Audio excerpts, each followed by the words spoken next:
एक बार की बात है। दो प्यारे मित्र रवि और चेतन एक दूर के गांव में लगने वाले मेले को देखने जाने का फैसला करते हैं। सुबह सुबह वो बड़े उत्साह से निकले। रास्ते भर हंसी मजाक और दोस्ती की कस्में खाते हुए चलते रहे। उनका रास्ता एक घने जंगल से होकर गुजरता था, जहां ऊंचे ऊंचे पेड़ हवा में सरसराते थे।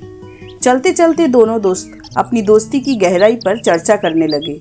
चेतन ने रवि से कहा, हमेशा एक दूसरे का साथ निभाएंगे, चाहे कुछ भी हो जाए। रवि ने चेतन को जवाब दिया, बिल्कुल, सच्चा दोस्त वही होता है जो मुश्किल वक्त में साथ खड़ा रहे। लेकिन किस्मत को कुछ और ही मंजूर था। अचानक झाड़ियों में हलचल हुई।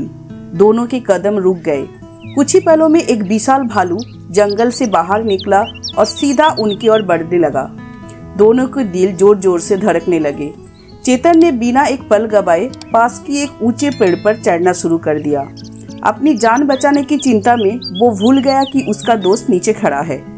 रवि को पेड़ चढ़ना नहीं आता था और अब वो अकेला खड़ा था, भालू से बस कुछ ही कदम दूर।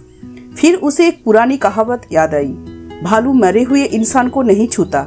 झटपट उसने जमीन पर लेटकर अपनी सांसें रोक ली, मानो कि वो मर चुका हो। भालू उसके करीब आया। उसकी गर्म सांसें रवि के चेहरे पर महसूस होने लगी। उसने रवि को सूंघा, उसकी गर्दन और चेहरे को हल्के से टटोला। कुछ पल बाद ये सोचकर कि वो मर चुका है, भालू जंगल की ओर लौट गया। जैसे ही भालू पूरी तरह दूर चला गया, चेतन पेड़ से उतरा और झपटे हुए हंसने लगा। उसने मजाकिया अंदाज में रवि से पूछा, भालू तुम्हारे कान में क्या कहकर गया? रवि ने धीरे धीरे उठकर अपनी धूल झाड़ी और चेतन की आंखों में गहरी नजरी डाली। फिर हल्के स्वर में बोला, भालू ने मुझे सलाह दी कि कभी ऐसे दोस्त पर भरोसा मत करो जो मुसीबत में तुम्हारा साथ छोड़ दे। अब चेतन का चेहरा सफेद पड़ चुका था।